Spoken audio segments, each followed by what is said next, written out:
Johnny Depp has never been nor wanted to be the traditional Hollywood leading man. Not that that's dented his popularity. You could say costume dramas are more his thing. From pirates to demon barbers, Willy Wonka to Edward Scissorhands, his characters have blended costumes with a liberal dose of madness. So when director Tim Burton decided to make Alice in Wonderland, no contest as to who would play the Mad Hatter. Dominic Bowden caught up with a pair of them in Los Angeles. Action! Tim Burton has asked a lot of his longtime friend over the years.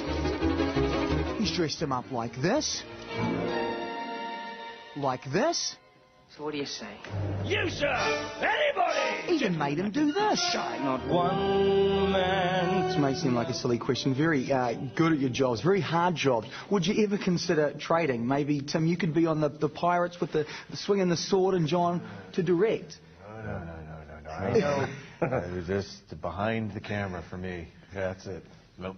Yeah. I was an extra in my own movie, and I cut myself out because I was so bad. Would it be interesting for you, though, Johnny, to direct him, to kind of swing it around? That must put a smile on your face. I mean, no, that would be funny. It would be. I wouldn't mind. Okay, I'd try that. You see what? Because then I could ask him to dance and sing and all that kind of stuff. And we'll do wonders. It's a friendship spanning 20 years now, but while Tim Burton has always had the luxury of creative freedom, Johnny Depp's good looks could have sent him down quite a different path. How hard was it to resist those big blockbuster roles and those big paychecks early on in your career? Oh, it wasn't difficult. I mean, in terms of, you know, I kind of oddly think, you know, it becomes more about what you didn't do than what you did do, you know. Those choices become more important, what you didn't do.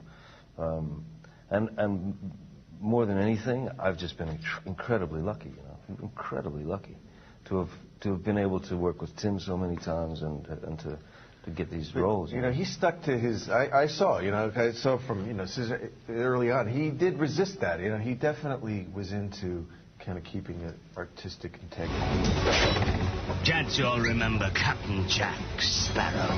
It's that integrity and desire to take chances that have earned Depp both the respect of his peers and box office glory. That's interesting. I like obstacles, you know. I enjoy obstacles, and I enjoy the challenge of it, you know, and I enjoy the absurdity of it. And it doesn't get more absurd than this. In their 7th film together, Johnny Depp plays the Mad Hatter in Tim Burton's Alice in Wonderland. You're back. Alice! The Alice? You're absolutely Alice. I'd know you anywhere. Is there anyone or anything that inspired this Mad Hatter? Probably a little combination platter of things, but mostly, I mean, most of the characters there in the book, really, if you just do a little digging around. I need a pig here.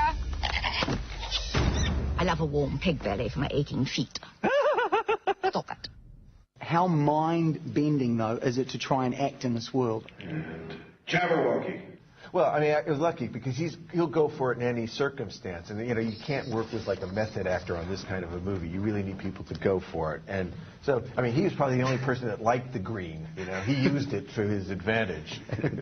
And John, how hard is it to have nothing really? I mean, it is difficult, even down to things like, you know, walking along, you know, having to tiptoe along a dolly track, you know, while you're spewing some kind of weird dialogue.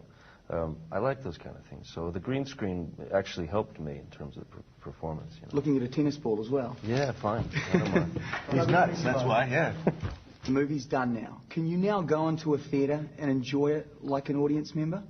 Not yet, because I mean, the show last night that just finished. I mean, it's just so it's right at that moment. So in a few days or a week or two, maybe. I hear, Johnny, that sometimes you don't even see the movie in the theatre. Is that true? Yeah. Why is that? I prefer it weirdly. I mean, it's not. I'll see this one at some point, I'm sure, because I want to see what Tim has done. I know because he went all out with this and did something so different than he's ever done before. So I want to experience that. But for me, more than anything, I can't stand watching myself. You know, I'd rather walk away with the experience than having to, you know, see. I liked it. I liked it. It makes it so great for me. Somebody doesn't want to look at themselves. You guys have known each other for so long, 20 years. What's the biggest thing that's changed in your relationship? I don't think there's really been any change at all. I mean, other than the fact that we've both become fathers and you know, have families now. Yeah, that's really the only. Otherwise, you kind of feel the same. I mean, I feel, you know, you just take each thing and you just kind of put the same spirit and heart and soul into whatever you do. So that stays the same.